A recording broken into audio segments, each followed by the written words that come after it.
Welcome to my YouTube channel. This is my first blog. आज हाम्रो घरमा होइन विभिन्न प्रकारका खानेकुराहरू पाक्दैछन्। यता म चाहिँ भिडियो बनाउनेमा परेको छु। यता कुकमेनहरू है, यता कुकमेनहरू के बनाउँदै हुनुहुन्छ हजुरले भनिदिनु पर्यो। आज हाम्रो घरमा मोमो चाउमिन पाक्दैछ। अनि अरू के पाक्दैछ नि? हामीलाई पनि दिनुहुन्छ होला कि दिनुहुन्न नि? हामी फुल रेसिपी दिनेछौँ, तपाईँ खाना हेर्दै गर्नु होला। भन्न के नि अहिले चाहिँ म बिजी छु।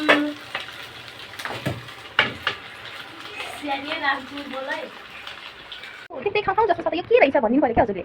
त्यो चिकन चाउमिन बनाउने आज घरमा, त्यही भएर चिकन पारिरहेको छु। कति देख्दै खाउँ जस्तो छ। Wow wow.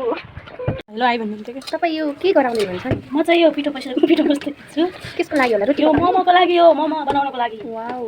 आज चिकन चाउमिन मोमो सँगै सबै एकै दिन हो त?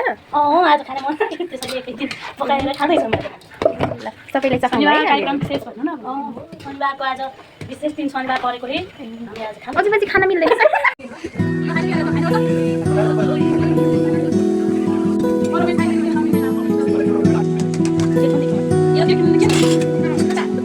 ल अगाडिको होइन हाम्रो त्यो भइरहेको छ नि, त्यतिखेर के प्रकारका तिनीहरू खानेकुराहरू थिए त्यसमा यो पनि एउटा एक प्रकारको है।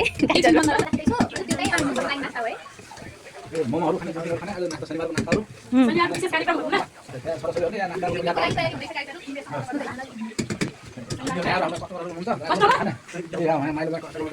कस्तो राम्रो आउँछ चाउमिन मोमो सब बनाएर खाने शनिबारको फ्यामिली प्रोग्राम है त। बनाउँदै हुनुहुन्छ नि हजुर?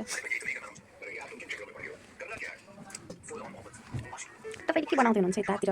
मोमो बनाउन लागि कि तयारी हुँदैछ गाइस होइन चाउमिनको कुक्ने। हेलो चाउमिन पाक्दै थोरै छैन धेरै छ। मोमो पाक्दैछ यहाँ। सनी वाउ मुस्कान हुनुहुन्छ। ल गाइस, आज हाम्रो घरमा विभिन्न परिकारहरू पाइँदैन। मोमो चाउमिन अनि छोला समोसा सब हाम्रो लागि आज शनिबार कार्यक्रम हामीले घरमै बनाएर खान लागेका छौँ है। म पनि पनि पर्यो नि त यहाँ। नास्ता हेर्नु सक्छु शनिबारको नास्ता छोरीबच्ची लेख्नु परेको नास्ता मोमो चाउमिन हो के यहाँ त फफनको बनाइन त जान्दै हेर्नु शनिबारको भयो नि। नास्ता खाने बेला सम्पर्क नगर्नु। नास्ता मोमो चाउमिन चाहियो शनिबारमा। अघि रोटी मासु यताउता सबै खाने रोटी मासुहरू सब खाने बेला आउनु न अनि सानो देखाउनु न, तपाईँ देख्नुहुन्न? बस्दिनै छैन त। ल सुरु गरौँ होला अब। उकालो बस्ने त नि पहिले हात खाना सुरु भयो है। शनिबार कार्यक्रम नभए हाम्रो होइन अगाडिको खानेकुराहरू समाप्त भएको छ। हामीले काम साम सबै गरेर होइन भिडियो बनाउनु बिर्सिसकेँ। काम बिर्साउँदै त्यही है। Bye love you so much all missing my time.